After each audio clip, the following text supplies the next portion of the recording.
Капитан Адам плыл по неспокойным водам у берегов Сомали, деловито возясь с панелью управления и вглядываясь в море. Наблюдая за радаром и уточняя координаты, он увидел на горизонте несколько лодок. Пребывая в блаженном неведении о грозящей опасности, которая таилась впереди, капитан Адам не обращал на них внимания, думая о них как о пустяках. Сомалийские рыбаки. Но по мере того, как суда целенаправленно и синхронно приближались, его закаленные инстинкты начали тревожно покалывать. «Все на палубу!» — прогремел голос капитана Адама по внутренней связи корабля. Пираты, вооруженные и готовые к столкновению, быстро приближались к контейнеровозу. Они и не подозревали, что у капитана Адама был припасен сюрприз. Но прежде чем мы начнем, нажмите кнопку «Мне нравится» и не забудьте подписаться, если вы еще этого не сделали, а также нажать на колокольчик уведомления, чтобы не пропустить ни одной новой истории. В то утро солнце взошло над спокойным морем, отбрасывая золотистый отблеск на контейнеровоз, который уверенно двигался по водам. Капитан Адам, опытный моряк с многолетним стажем, проводил обычные проверки, обмениваясь беззаботными шутками со своей командой. Это был просто еще один день его плавания, в котором не было ничего необычного, пока он не заметил на горизонте две лодки. Сначала он принял их за безобидных сомалийских рыбаков, которых часто можно увидеть в этих водах. Однако, когда лодки приблизились, подозрения Адама подтвердились. Адам знал, что торговый маршрут этого рейса пролегал в опасных водах. Однако, когда он стоял на мостике, при виде вооруженных людей на борту быстро приближающихся катеров, у него по спине пробежал холодок. Будучи опытным моряком, капитан Адам немедленно приступил к действиям. Его руки забегали по панели управления, быстро меняя курс и скорость судна. Он отдал четкие приказы своей команде, приказав им приготовиться к маневрам уклонения. Сообразительность Адама и его мастерство навигации позволили судну ловко уклониться от двух приближающихся лодок. Когда пираты приблизились, Адам направил корабль на пределе своих возможностей, с искусной точностью рассекая волны.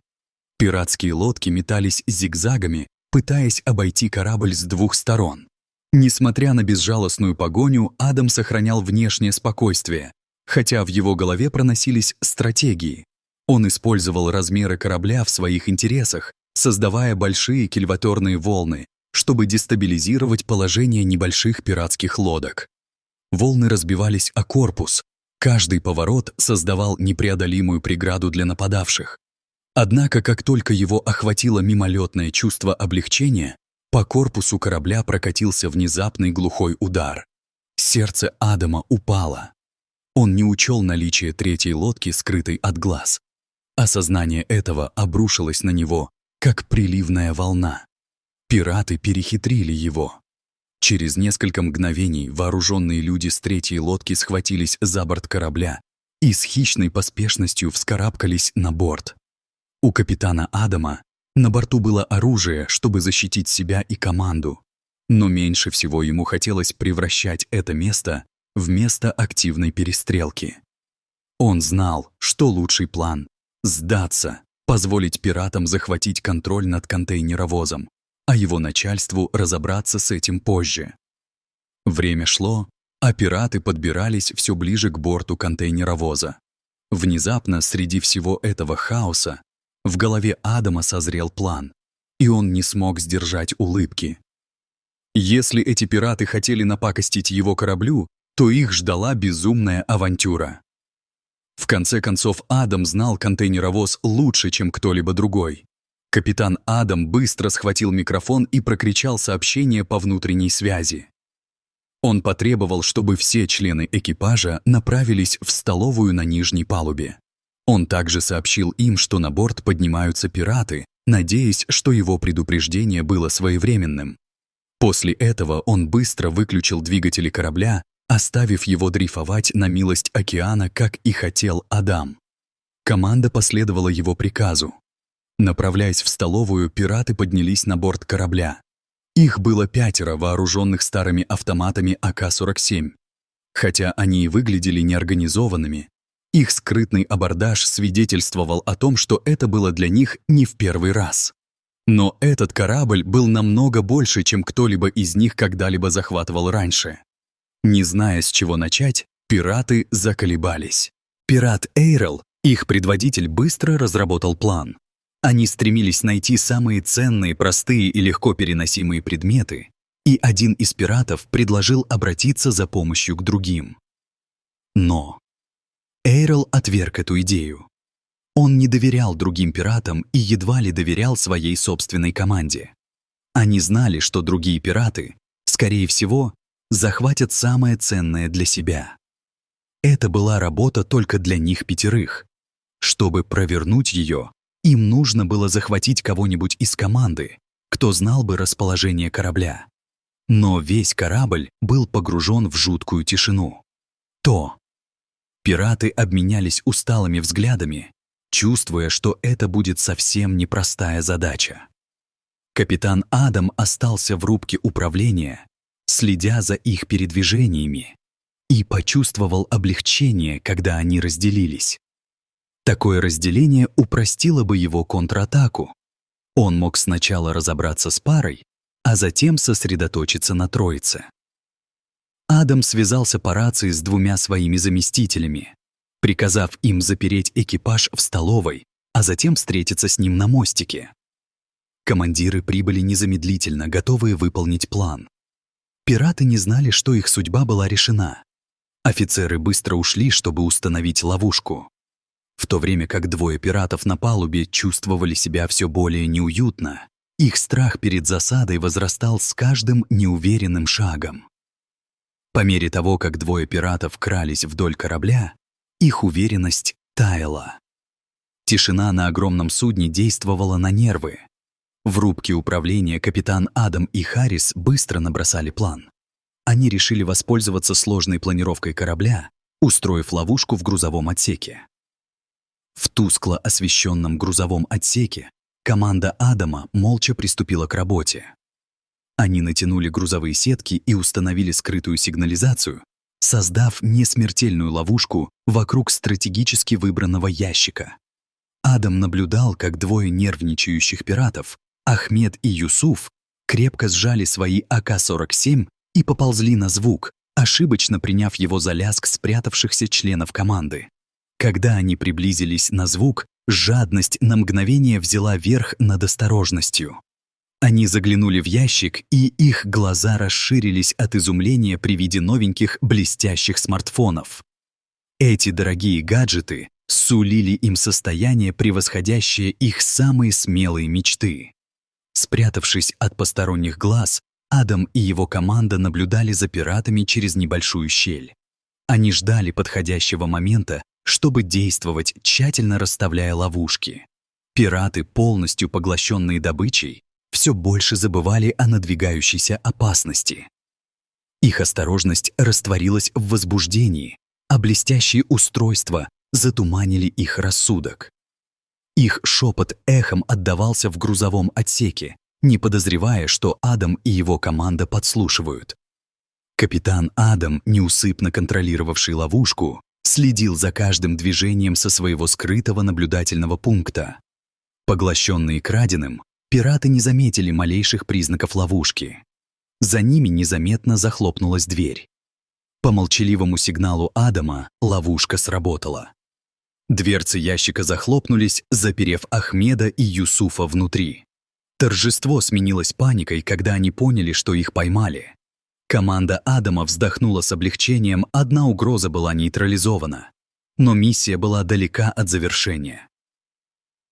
В столовой Адам собрал свою команду и наметил дальнейшие шаги. Спокойным, но настойчивым голосом он напомнил им, что главное — это бдительность.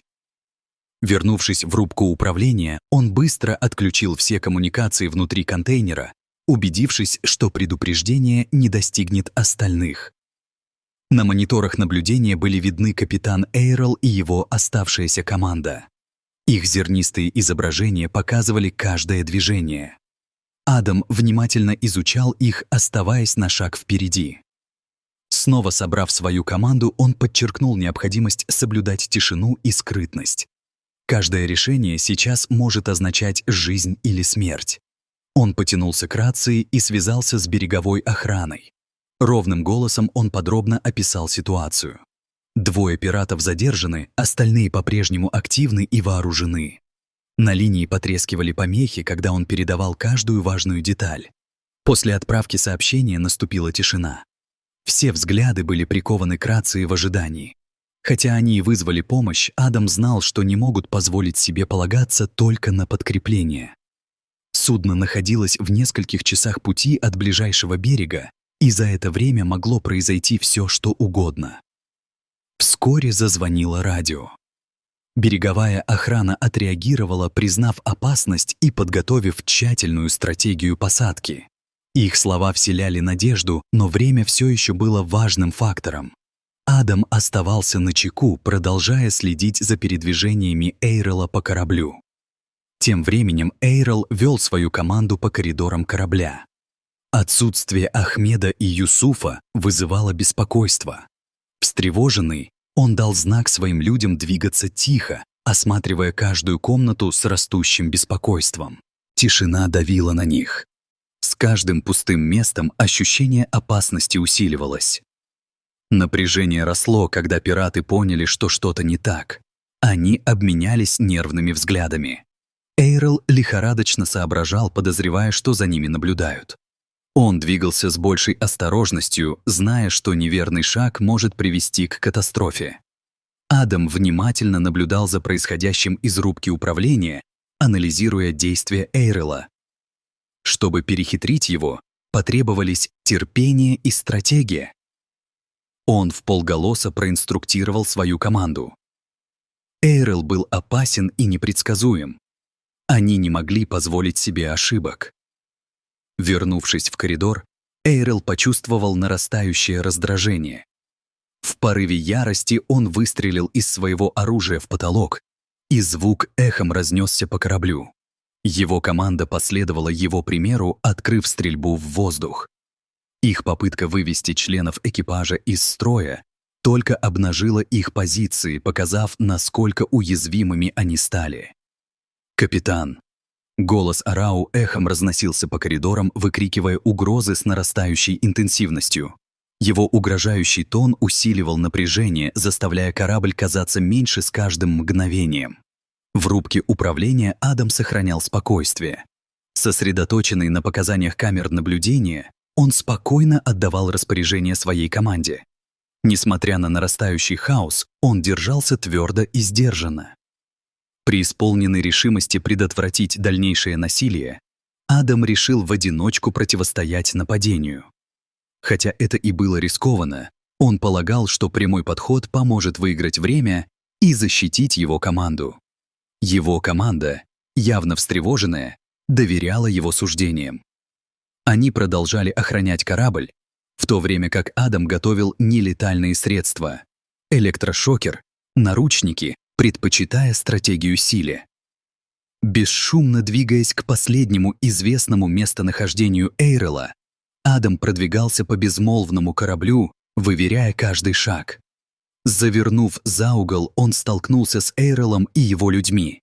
Пираты подняли оружие, но Адам невозмутимо стоял на своем. Почувствовав его уверенность, пираты заколебались. Эйрел изучал Адама с опаской, но в то же время с любопытством. Совершив продуманный ход, Адам предложил отвести их к самому ценному грузу корабля, скрывая свои намерения за спокойной покорностью. Жадность затмила подозрения Эйрела, и он согласился, хотя и с опаской. Адам провел их через лабиринт грузов, медленно приближаясь к своей ловушке, сохраняя самообладание.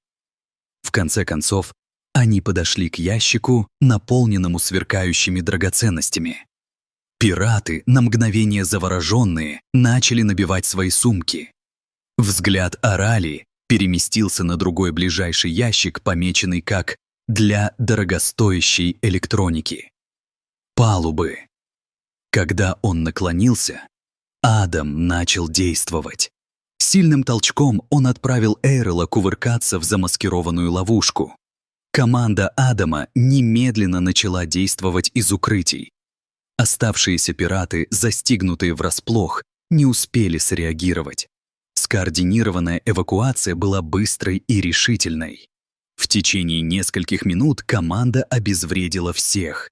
Взяв палубу под контроль, Адам приказал прочесать корабль, чтобы убедиться, что угрозы не сохраняются. Они проверили все помещения, заперли двери и подтвердили безопасность экипажа. Адам лично проверил, как там его команда, и заверил, что спокойствие постепенно возвращается. Убедившись, что все на месте, Адам вернулся на мостик. На горизонте показался катер береговой охраны. Его приближение принесло команде заметное облегчение. Адам подготовил корабль к передаче. Когда на борт поднялась береговая охрана, Адам повел их к захваченным пиратам, включая Рейла, все еще ошеломленного своим пленением. Перед тем, как их увезли, Адам обратился к офицерам с торжественным обращением. «Эти люди совершили преступление», — сказал он, «но многими из них движет отчаяние и бедность. Я прошу вас проявить немного снисхождения». Офицеры кивнули, подтверждая его слова, и приступили к разбору полетов. Они высоко оценили храбрость и стратегию экипажа в разрешении опасного кризиса. Когда пиратов перевезли, а угроза была нейтрализована, судно продолжило движение своим курсом. Вновь появилось чувство единства и спокойной силы. Адам и его команда обрели уверенность в себе, пережив шторм, который они преодолели вместе.